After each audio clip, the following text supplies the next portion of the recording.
Right, you lot, let's talk Villa.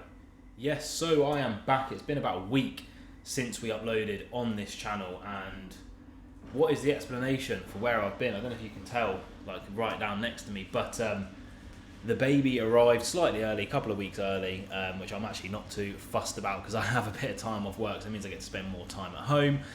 So I've just been focusing on that really, but in that time obviously a few Villa things have happened, and I've just been focusing on the fame, as it were.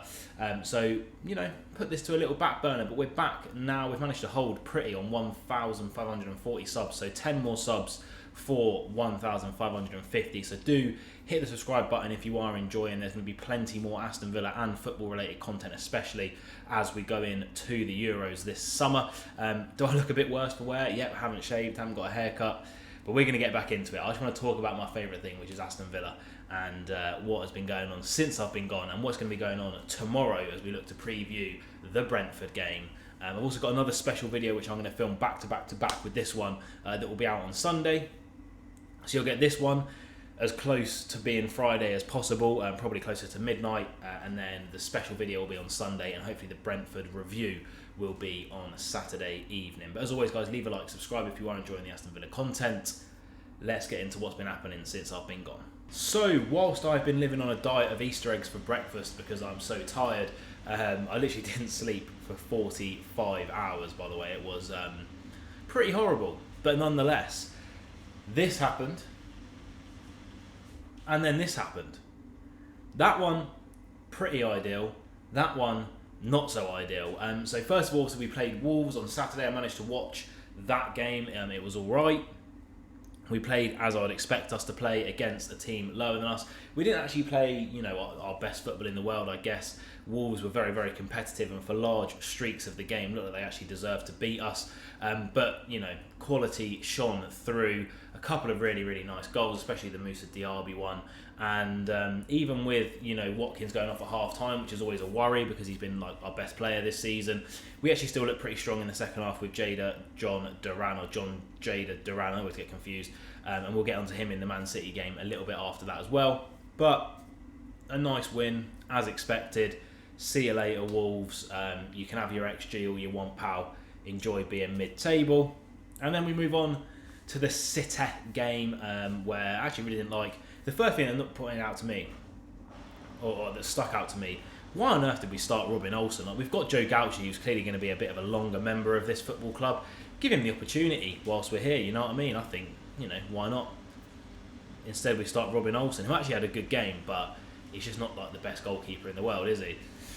But nonetheless, we lost 4-1. Not really much to shout about. We put out almost a Carabao Cup team. Honestly, I thought it was like November again and we were getting beaten by Stevenage, or January, whenever that happened, a couple of years ago, because it was just like a pub team against men. And Man City trampled us effectively, and it was not pretty to watch. And I suppose that's the difference between a true Champions League club and a team trying to get there. A couple of positives that came out of that game for me. John Duran looks very, very ready to step up to the plate as a second striker to Ollie Watkins. And Morgan Rogers, I think we've actually got a bit of a steal there, because he was really running the show, and I was really impressed with him against Wolves as well. But that's enough of what has happened. Let's look at what is coming up. Excuse the mad outfit as well, by the way. Like I'm not sleeping. So anyway, it's Brentford. So as you can see, this is my team for the Brentford game. One of my camera focuses. I believe it's been confirmed now that Ollie Watkins is back in the team and in contention for a start, and obviously he will be our first player on that team sheet more than likely.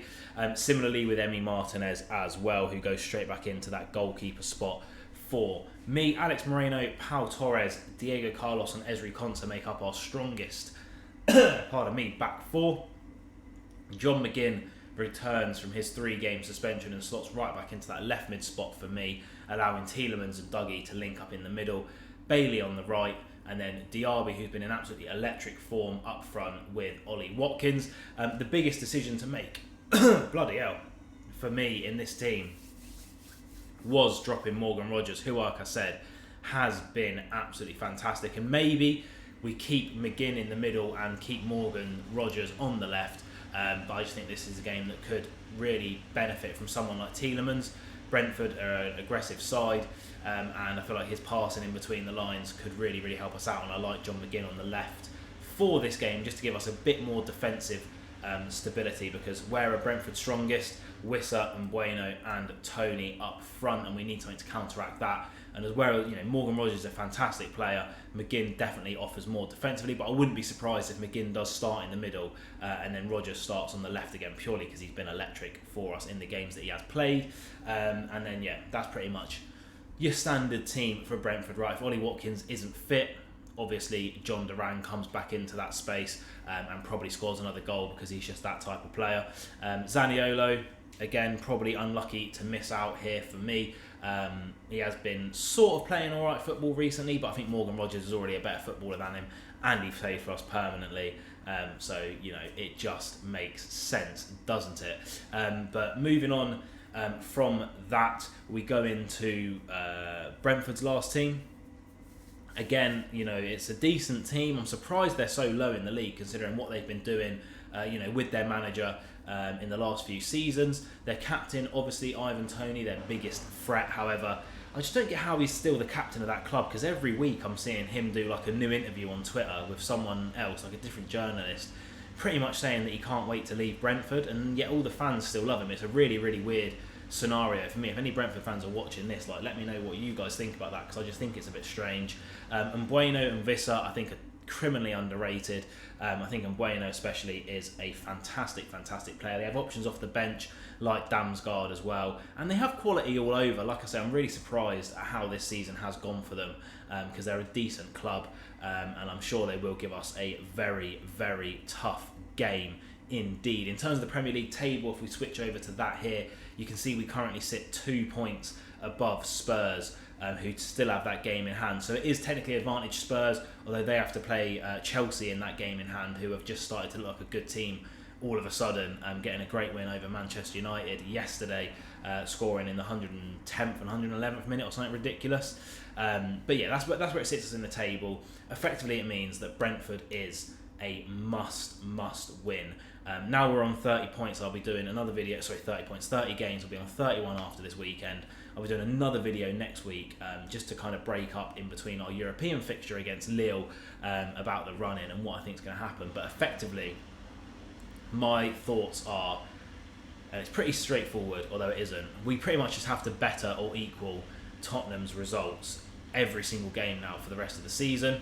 We already haven't done that, in the sense of we did in the first game, when we got, we beat Wolves, they beat Luton, they drew with West Ham, and now we have unfortunately dropped that point, which has given them, I think, probably the advantage in this race for fourth. Obviously, United, an absolutely crushing defeat, and I feel like that could really kill their season off, the way they lost to Chelsea, and that could bode well for us, because they're still so far behind us with so few games left. But anyway, the Brentford game. What do I think is going to happen? Get rid of that. Get it off the screen. It's a tough game. We rested a lot of players, and I saw a lot of people sort of almost questioning Emery's sort of thought process behind the amount of players he rested against Man City. Look, I never like resting players for games, especially in the Premier League, because every game counts. And there was every chance, because Man City were missing players as well, that we could have gone and got a result there. But in the end of the day, it will be judged on what happens this weekend. I don't think there's any denying that we've rested players against Man City. You don't just randomly chuck Timo Rogman and stuff in for a start, and Zaniolo and Rogers on the right, and drop Bailey to the bench, etc., etc. Drop Pau Torres to the bench. I know he's being managed for an injury, but he's our best defender.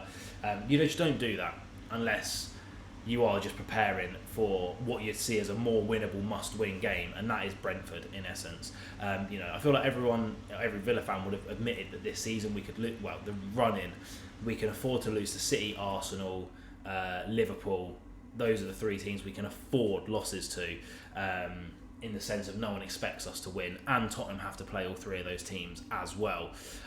So for me, it has to be a win on Saturday. Tomorrow rather. There's no ands, ifs, buts, maybes about that. We have to go out. We have to be aggressive. I sound like the Harry Kane thing, like we're aggressive, we push, but no, we have to. First ball, win it, get a lead into half time, and secure it before the 90 minutes are blown by the referee.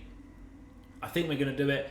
Brentford, they're a good team, don't get me wrong. They've actually grinded out some good results recently. I'll chuck them up here. Yes, they are dropping points, but they're getting good draws against top teams as well. And we have to go out, we have to win. Simple as that. Spurs have Nottingham Forest, a game, again, you'd expect them to win. So I'm expecting Spurs to pick up 3 points. We have to pick up 3 as well. 3-1 to the Villa. Ollie Watkins gets 1. John McGinn gets 1 on his return. And Morgan Rogers comes on and gets his debut goal. I'll see you later. Up the Villa. Watch my prediction be right again. Comment down below. Like the video. Peace. Be nice to everyone.